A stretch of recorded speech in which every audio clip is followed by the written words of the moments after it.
Kasat Reserse Narkoba Polres Toraja Utara beserta kanitnya kini jalani pemeriksaan di Propam Polda Sulsel.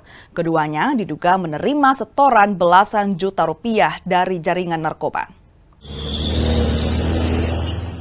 Kasat Reserse Narkoba Polres Toraja Utara AKP Arifan Effendi bersama seorang kanit narkoba Aibtu Nasrul kini jalani pemeriksaan intensif di Propam Polda Sulawesi Selatan. Keduanya ditahan menyusul hasil berita acara pemeriksaan yang menyebut mereka menerima setoran dari bandar narkoba di wilayah Toraja. Keduanya diduga menerima hingga 13 juta rupiah per pekannya dari jaringan narkoba. Atas kasus ini, keduanya akan jalani sidang etik.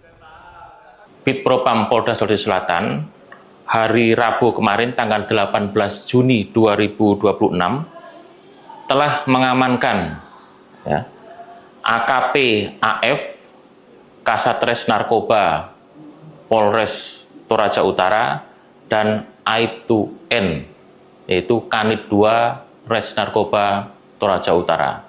Ini terkait dengan penyalahgunaan wewenang terhadap penyalahguna narkoba.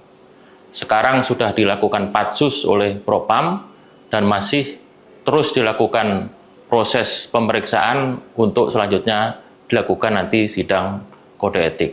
Dan untuk perkembangan nanti akan saya sampaikan kepada rekan-rekan.